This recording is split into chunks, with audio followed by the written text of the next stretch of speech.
Programa ADV Jus. Oferecimento Qualisystem Informática. Automação em serviços para a área do direito. 3234-2720. Olá, meus amigos do ADV Jus. Estamos chegando com mais um novo programa. Como sempre, agradeço a você que me acompanha através da TV RP Canal 9 da NET, das redes sociais, do Facebook e também através do nosso site, o advjus.net. Muito obrigado pela companhia de sempre, pela preferência de sempre. Hoje, com imensa satisfação, nós estamos recebendo aqui em nosso programa o Dr. Milton Scavazini Júnior. O Dr. Milton Scavazini Júnior é meu colega advogado, professor universitário, também já foi coordenador da Comissão de Direito do Consumidor da OAB, entre tantas outras atividades. Tem, evidentemente, um rol de serviços prestados frente ao judiciário. Atualmente, ele possui banca própria aqui mesmo em Ribeirão Preto. A nossa pauta de hoje, 28 anos de Código de Defesa do Consumidor e sua aplicação prática. O ADV Jus está no ar. Fique aqui.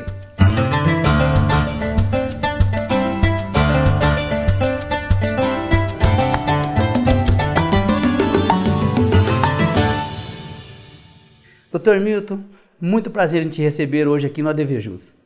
O prazer é meu, é um prazer muito grande estar aqui num programa que tem a repercussão que a gente já sabe que tem na cidade de Ribeirão Preto e região. Certo. Doutor, então, aí o nosso código, né, completou, como eu disse, 28 anos. Eu te pergunto o seguinte, ele ainda atende à realidade social, doutor, atual? Olha, como toda lei, ela precisa acompanhar a evolução do mundo, né? Na verdade, hoje com o marco civil da internet, com as relações de mercado via mídia, via internet, tudo há a necessidade de uma adaptação. Mas ele ainda atende com bastante tranquilidade as relações de consumo.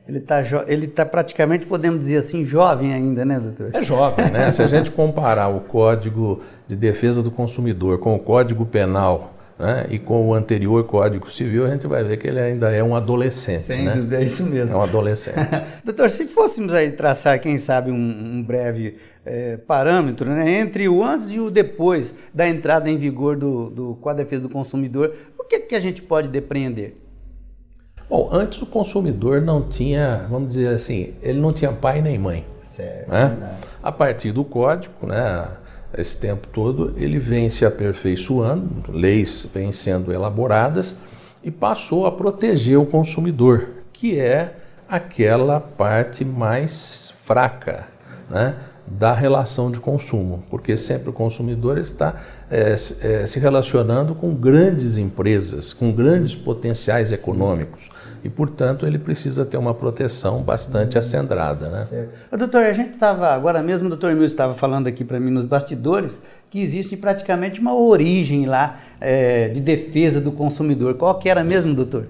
Isso é muito interessante, porque se a gente for fazer uma reminiscência histórica, sim, a gente vai ver que nós podemos localizar no Código de Hammurabi, né, que é milenar, o artigo 229, que trata de uma questão que é a seguinte: se o pedreiro construir uma casa e essa casa vier a cair e matar o morador, o pedreiro seria morto. Certo. E o 233 que diz o seguinte: se ele construir um muro e o muro cair, ele tem que construir às suas expensas outro muro. Então a gente pode dizer que historicamente nasceu aí, né, a relação de consumo. Né? É verdade, já vem de outros tempos, né, doutor? Isso. Agora, quando o próprio código ele entrou em vigor, né, muitos aí o chamaram até de Código de Ataque do Consumidor, mas na verdade ele veio para equilibrar a mercância, né, doutor? Tinha uma parte que perdia. Sim. Na verdade o código ele busca trazer um equilíbrio. Certo, né? certo. O consumidor é a parte mais fraca, mais ou menos a semelhança do que existe com o direito do trabalho. O trabalhador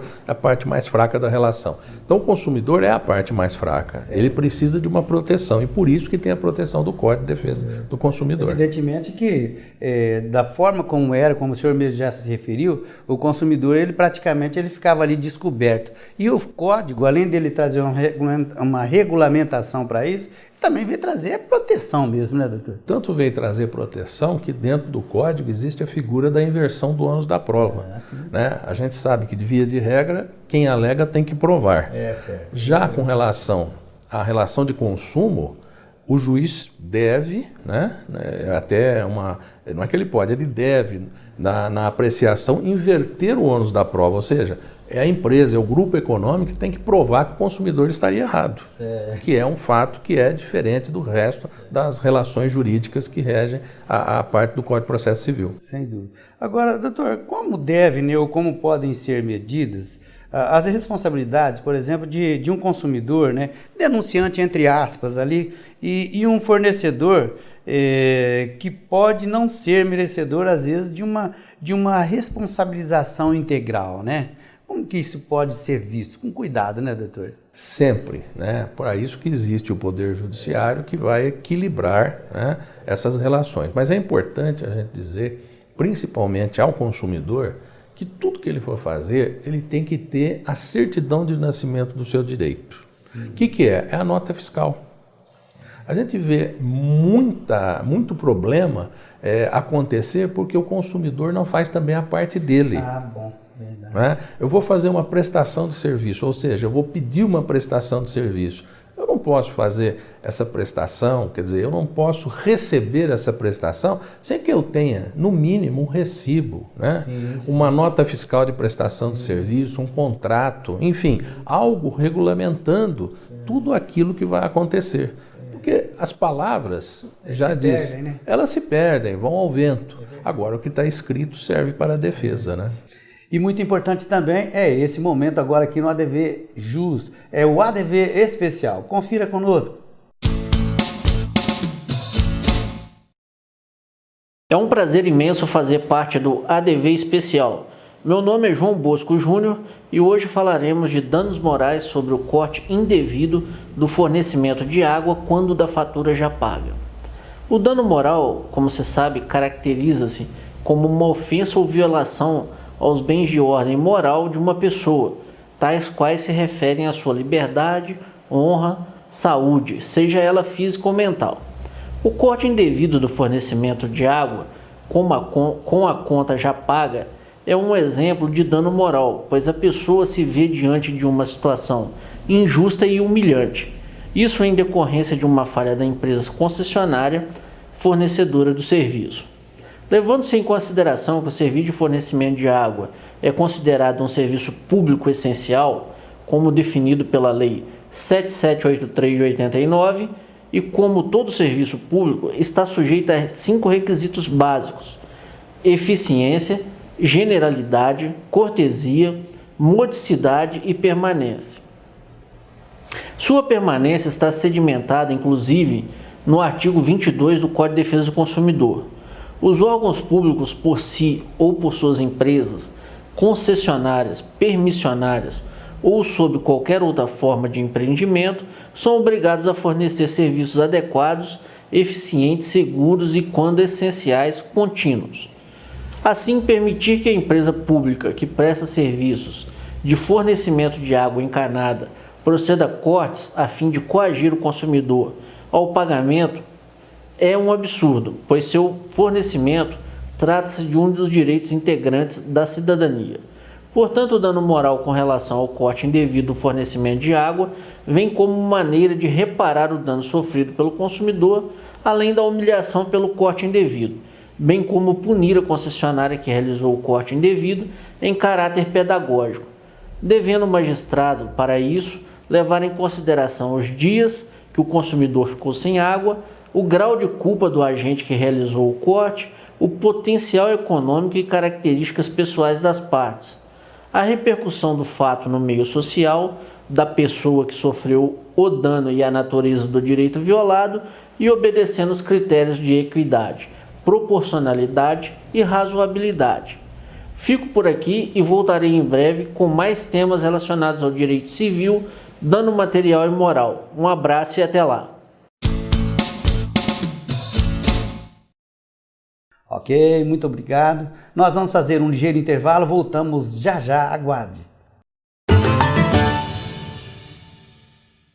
Quali System Informática, automação em serviços para a área do direito.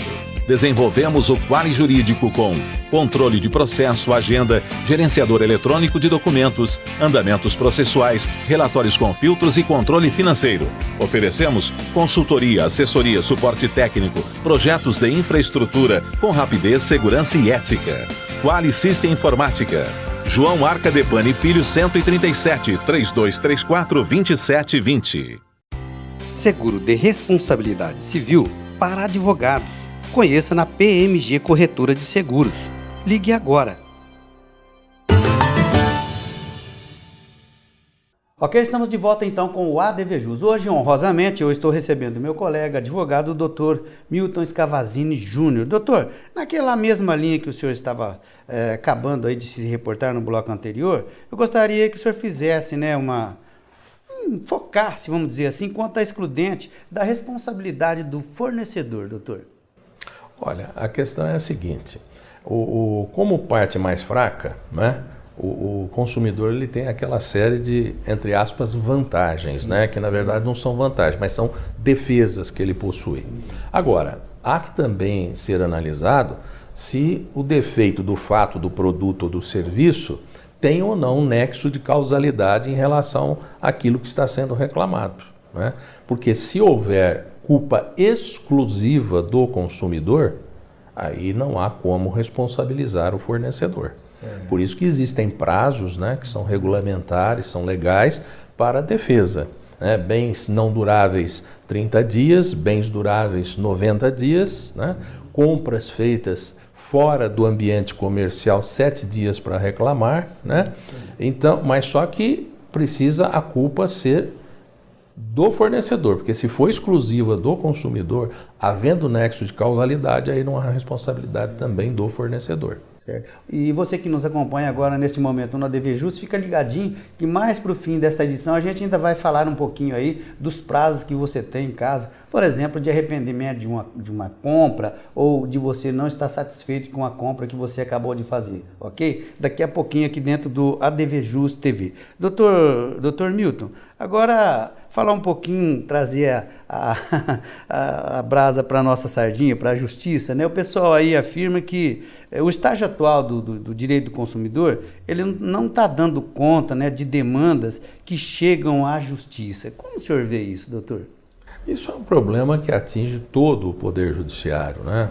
Infelizmente, o Estado não dá a condição necessária para que se tenha os instrumentos, os funcionários e a condição total para que se dê vazão a tudo aquilo que é reclamação. Porque a partir do momento que as pessoas vão conhecendo os seus direitos, mais elas vão reclamando. Sem dúvida. Né? Então hoje existe o PROCON, existe os juizados, né, de pequenas causas que a gente chama vulgarmente, né, juizados especiais, e cada vez mais o consumidor vai na busca do seu direito orientado pelos meios de mídia, né, que vamos dizer assim, popularizam os direitos. Então isso faz com que cada vez mais o povo vá em busca do seu direito, o que causa avoluma, né, o número de questões. Eu posso, então, né, doutor, depreender disso que o senhor acabou de afirmar aí, que esse represamento que se dá aí, né, dessas intenções de resolução de causas na justiça, existem três vertentes, então: o consumidor, o fornecedor e a justiça, e o Estado. E o Estado, porque você vê, se a gente for falar em sistema de telefonia ou sistema de saúde, as agências reguladoras que foram criadas para resolver os problemas, hoje elas não resolvem problemas, elas criam problemas. Né? Você vê, a Anatel, pouca coisa resolve, a ANS, menos ainda. Então, esses órgãos que seriam os primeiros embates para solucionar o problema, para não avolumar para o Poder Judiciário, não cumprem a sua missão. São criadores de problemas. Criam problemas com normas que normalmente não atendem aquilo que é de interesse do consumidor. Agora, no Código de Defesa do Consumidor, nós temos, doutor, inclusive é de domínio público, aquele caso clássico, né, da mulher que se queimou lá com café para ser indenizada. E realmente esse tipo de ocorrência a gente tem conhecimento que existe, né? Mas é que, como eu mesmo acabei aqui de dizer, é necessário separar aí uma parte da outra, né, doutor? Existe também esse tipo de ocorrência? O que acontece é o seguinte, nós temos aquela imagem propalada via meios de comunicação que acontece, por exemplo, nos Estados Unidos, onde o volume de indenização ele é muito alto, mas um direito totalmente diferente do nosso. Não tem nada a ver. Lá é o direito consuetudinário, né? E aqui já é o direito romano, germânico, onde as indenizações não são grandes. Então as pessoas às vezes têm aquela falsa ideia, vou ficar milionário acionando. Não vai ficar. Por aí, né? Até porque os tribunais são refratários à aplicação de grandes somas de indenização, porque entendem que é uma forma de enriquecimento ilícito. O que é irregular, né? Exatamente. O que é irregular. Olha, meus amigos, agenda jurídica aqui no ADVJus. Veja.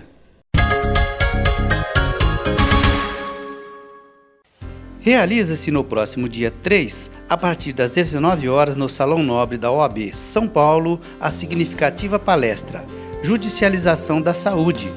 As expositoras são as advogadas doutora Zuleide Romano Guerra e doutora Patrícia de Oliveira Fernandes. Evento significativo Judicialização da Saúde no Salão Nobre da OAB São Paulo. Prestigiem. Momentinho de intervalo. Já já voltamos. Aguarde. Espaço Homo, Zezinho Alfaiate, confecção e aluguel de trajes, 3234-7544. Arcângelo Imóveis. Venda, locação, administração. Compromisso e confiança. Arcângelo Imóveis. Ok, estamos de volta então com o ADVJus. Hoje, como você sabe, honrosamente nós estamos recebendo o advogado, meu colega advogado, o Dr. Milton Scavazani Júnior. E a nossa pauta, 28 anos de Código de Defesa do Consumidor e sua aplicação prática. Dr. Milton, o que pode aí ser pautado, né, o que pode ser refletido em nível de renegociação de dívidas com base no Código de Defesa do Consumidor? Olha, a questão é bastante polêmica, ampla, né? Mas o consumidor, mais uma vez, tem o direito de ter amplamente as condições todas escritas, né? É importantíssimo ao consumidor que vá obter uma dívida, aliás, um crédito junto a um banco, que ele obtenha o seu contrato. É ali que está o início da sua relação, é ali que estão as normas básicas. Que pode residir o pomo da discórdia. E que pode residir.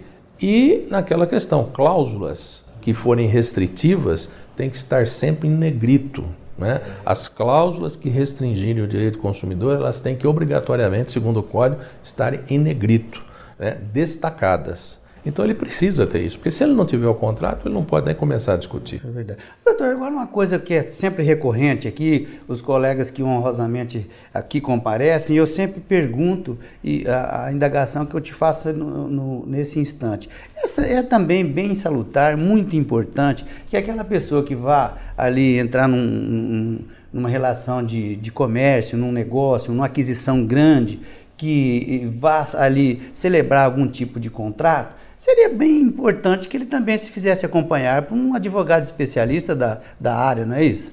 Aliás, é fundamental, né? Infelizmente, no Brasil, nós não temos ainda esta cultura, que é uma cultura muito presente, por exemplo, nos Estados Unidos, né, em países da Europa.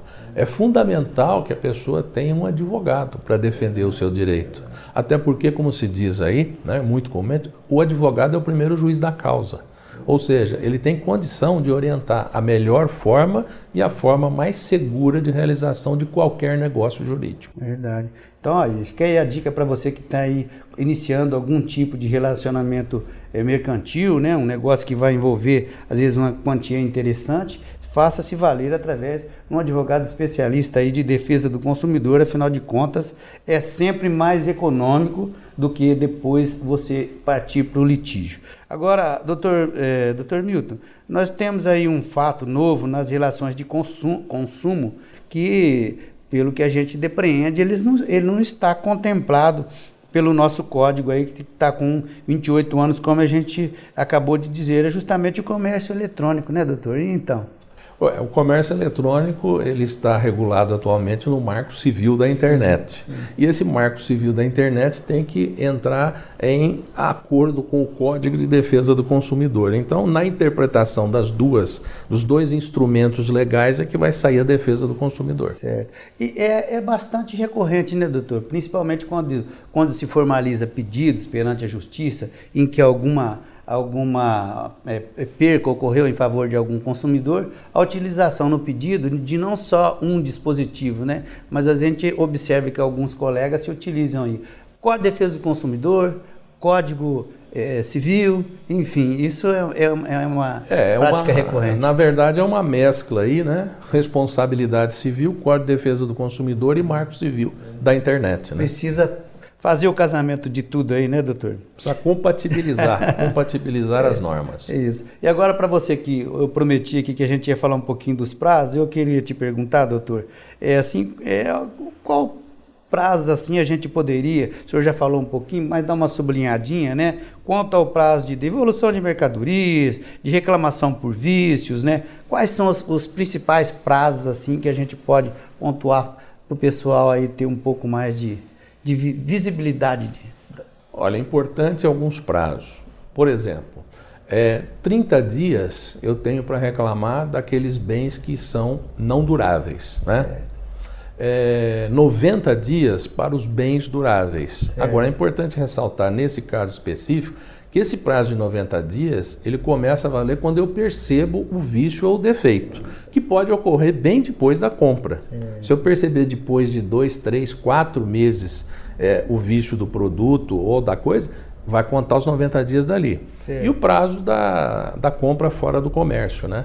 Isso o pessoal às vezes não consegue assimilar bem. Certo. Se eu for à loja comprar, eu não posso ir lá depois, no outro dia, devolver porque eu não gostei da cor. Isso não tem nada a ver. Isso não existe. Né? Se eu fui na loja, vi, experimentei e comprei, então a compra está perfeita e acabada. E aí reside uma grande confusão. Reside. Agora, se eu compro pela internet e aquilo que está ali na mídia, né, da internet não reflete a realidade do produto, aí eu tenho o prazo de arrependimento, né, para devolver. E esse prazo?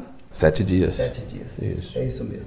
Meus amigos, sucessão aqui no ADV Jus, nossa estante jurídica. Veja.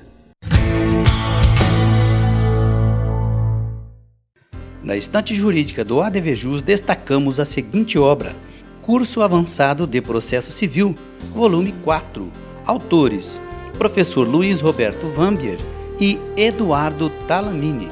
Editora RT, Revista dos Tribunais. Curso Avançado de Processo Civil, volume 4. Mais uma obra para retirar da estante e consultá-la.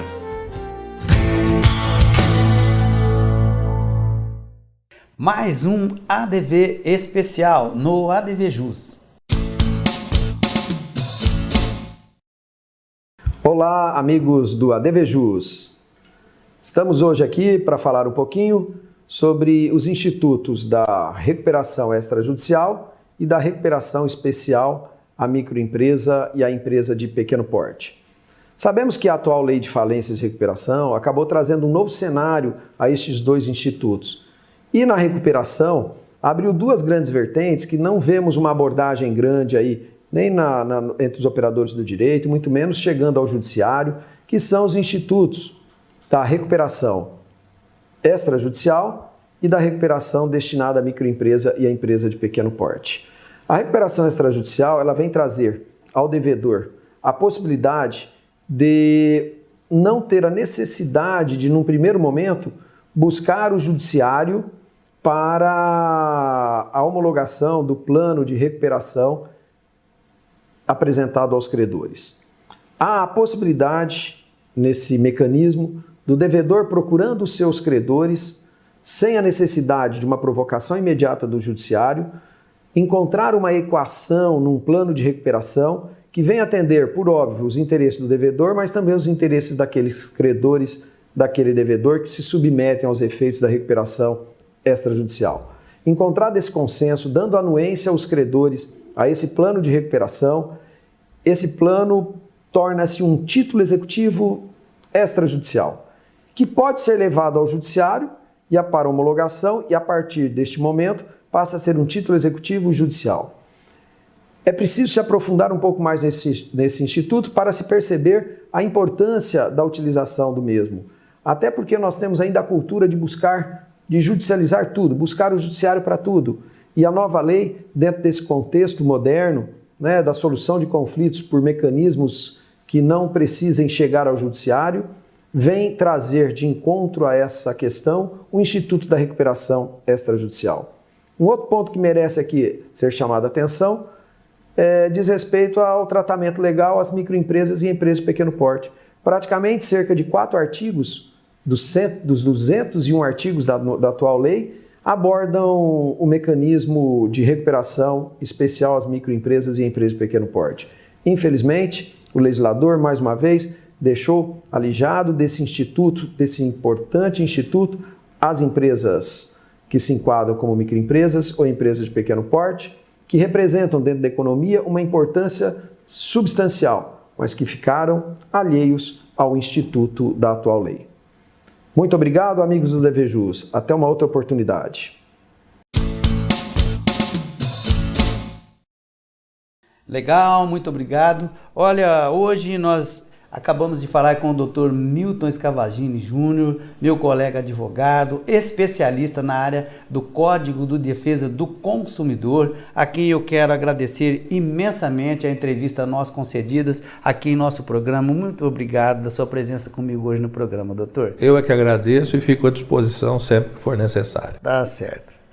Olha, meus amigos, vocês podem novamente rever esse programa com o Dr. Milton, eu realmente recomendo. É só vocês acessarem o nosso site, é o advjus.net. Inscreva-se em nosso canal do YouTube e tenha acesso a todo o conteúdo do nosso portal, youtube.com/advjus.net.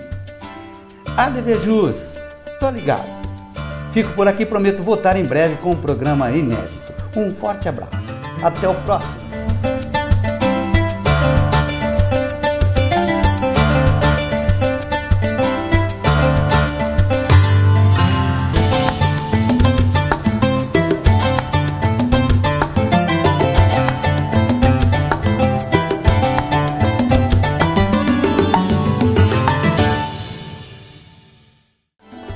Programa ADVJus. Oferecimento Qualisystem Informática. Automação em serviços para a área do direito. 3234-2720.